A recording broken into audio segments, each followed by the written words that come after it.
Science Project.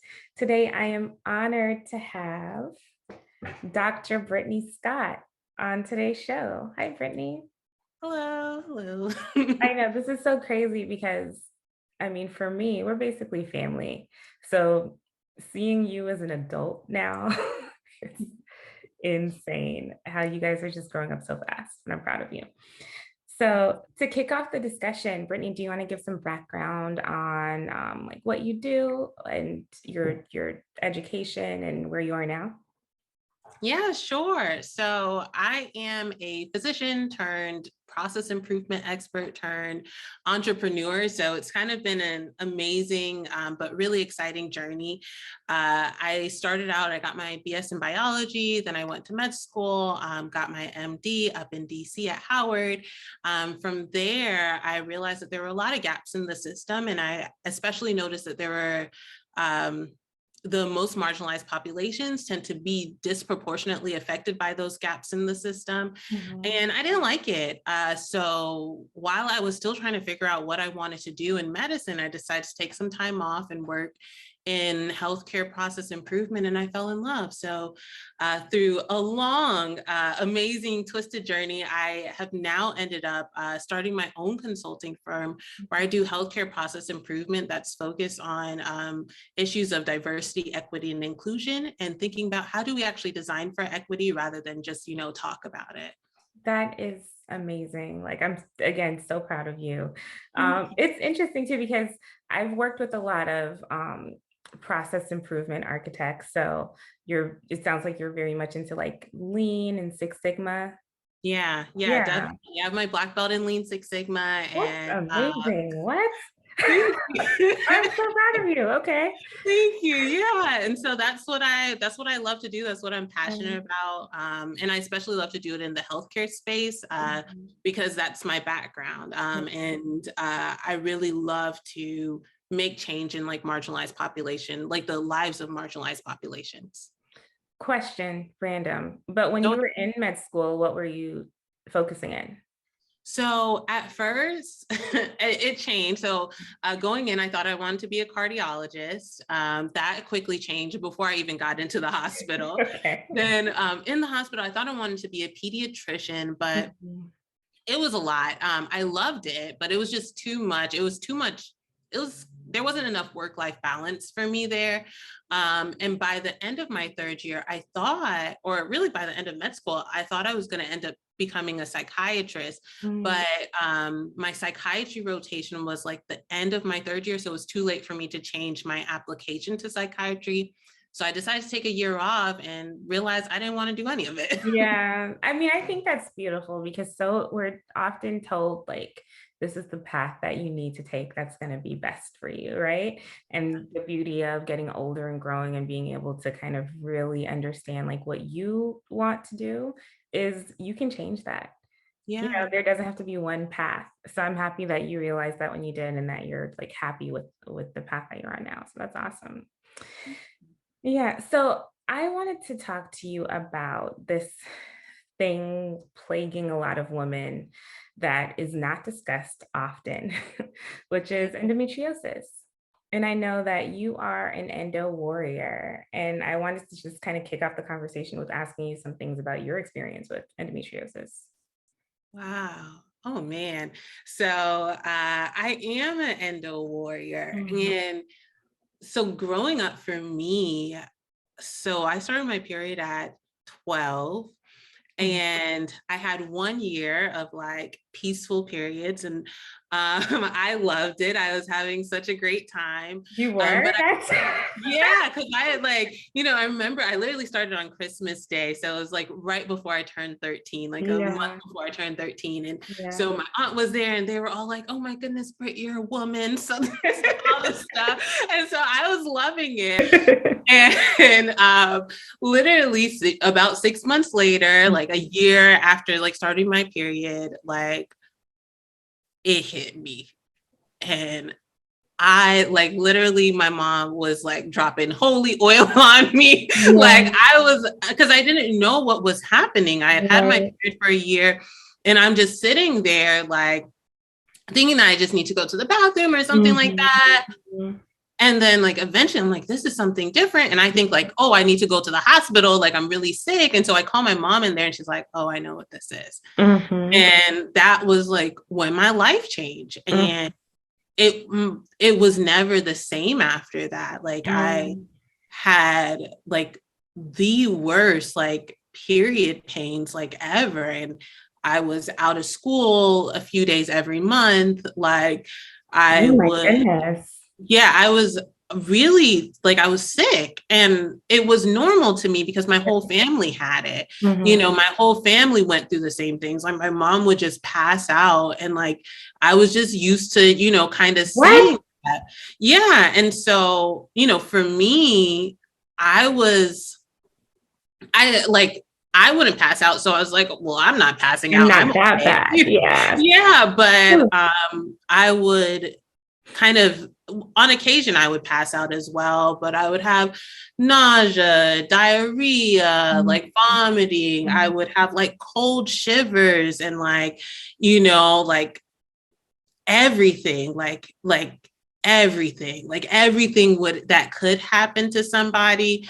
Like I was somebody who I'm very like sensitive to sounds in general. Mhm. And so on my periods, I would become like hypersensitive to sound. So like Mhm. even just loud noises, I would get like extreme cramps, like from just loud noises. And so I was sick, you know, I was sick a lot and I didn't know that it wasn't okay. And I remember going to college and the same doctor who like, you know, birthed me, like obviously he was always around. Yeah. And he one day, I don't know how it came up, but he was like, that's not normal. That's not okay. Yeah. Yeah, I was like, that's not normal. What do you Mhm. mean? Everybody says that their periods are bad. And when I was in college, that's when I really saw that it wasn't normal. Like my friends Mhm. were like scarred by seeing me like, you know, I can't walk, I can't move, I can't breathe. And I'm like literally laying in bed for like days. And it wasn't normal. And I Um want to pause here for a second because I think that's so interesting. And a lot of the research that you'll read talks about this, how so many women are told, like, oh, it's just normal. Oh, it's just your yeah, period. And you kind of think, like, well, I guess this is how it's supposed to be. And yeah, how insane is it that we normalize pain for women? Like, women just go through so much anyway. But the fact that we have been raised to think that pain is normal, yeah. that type of pain is normal, is insane. Yeah. Yeah. Yeah. And that was, you know, that was what I thought. You know, I that's all I'd known, that's all I had Mhm. understood. And so like in college, I started to realize that it wasn't normal. Like it just Mhm. wasn't. Mhm. But like I still hadn't like fully grappled with it. I didn't know what to do next. You know, my family, like yours, is like Caribbean and you know, for my family, we didn't like the idea of birth control. Like Did they that tell was, you to drink some tea? yeah. Drink some tea and take some Tylenol, lots of it. Mhm. And, you know, for me, it was like birth control wasn't an option or it was the last option. And so I didn't know what else to do. In college, I started, not in college, in med school, it really started disrupting my life, like to Mhm. like a very like severe extent, because I'm already working so hard and then I have to take these days off. And my, my school was not very not very kind or not even kind. I don't know what the words What are. the I word is? remember, Yeah. you know, going to my dean and saying, you know, I couldn't, like, I literally couldn't even leave my bed. There's no way that Mhm. I could have come into like class, you know, on that day.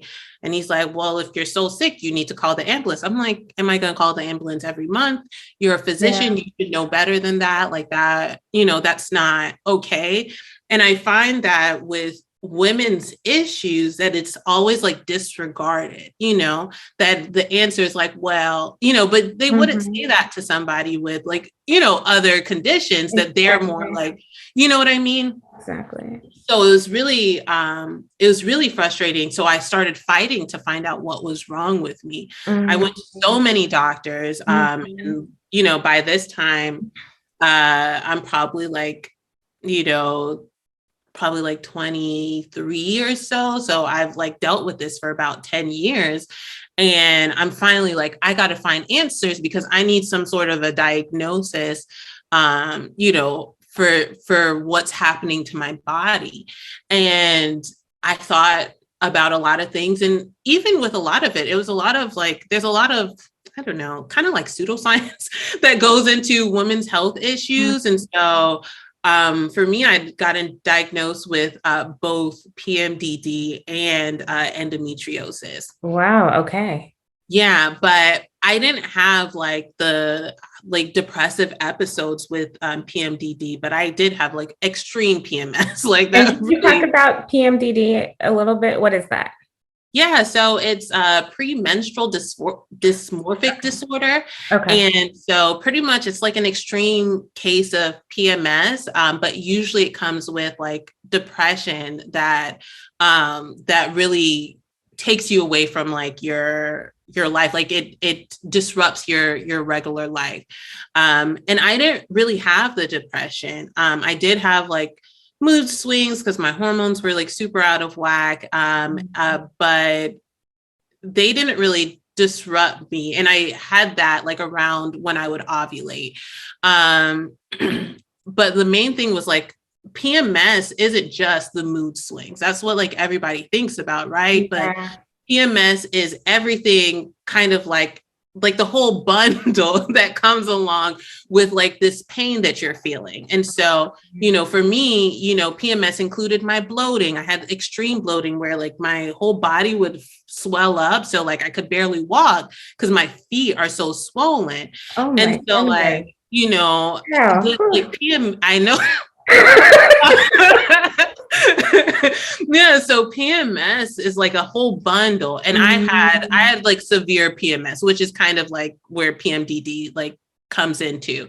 And I So hear there's also like a post-menstrual thing that you could possibly have too.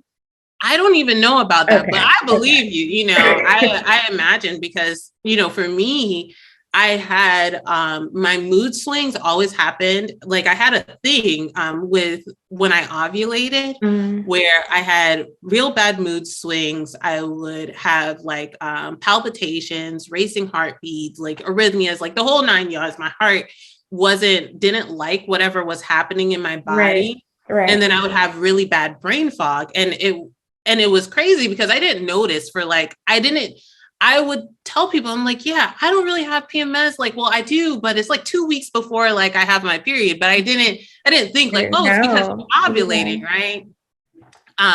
But yeah, so I got diagnosed and I like brought my diagnosis to my dean and literal like to my shock and horror, like I bring my diagnosis to my dean 10 years in the making, and he's like, Mhm. well, you still need to come to class. Are you kidding me? I'm so serious. Oh. And I was so upset and I felt so defeated because I was already so tired. Like I'm sick and I'm trying to become a doctor. And I finally get this diagnosis, which means like throughout my, like in my free time, I'm going to these doctors, I'm getting these tests done and whatever else, only to find out that like it doesn't matter to him, that Mhm. me being genuinely sick and now finally having a piece of paper to tell me like, I'm sick, it didn't matter to him. And so eventually I got on birth control, which changed my life. It was the best thing I ever did for Oh, myself. beautiful. What kind of birth Yeah. control did you get on?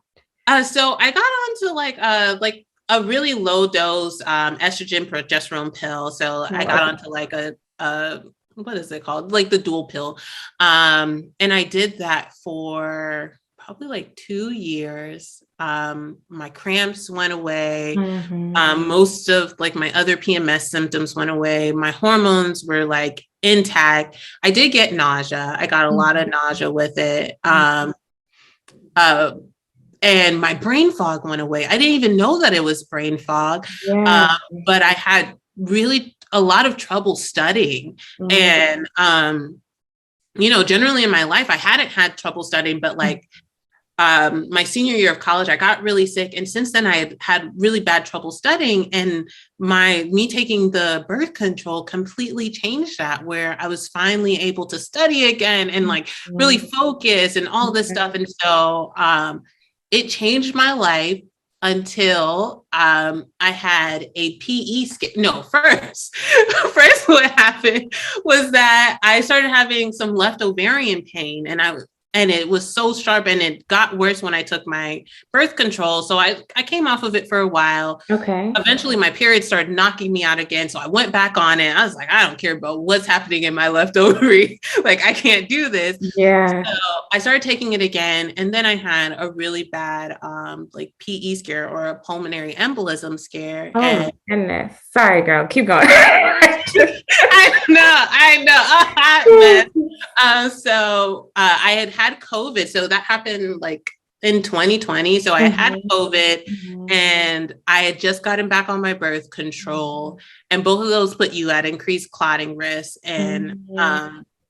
this night, my heart rate was like resting like 120, 130, like just sitting down. And so eventually I went to the doctor. I was like, I think I have a pulmonary embolism. And the Shit, doctor, girl. Yeah. yeah, I think you do too, girl.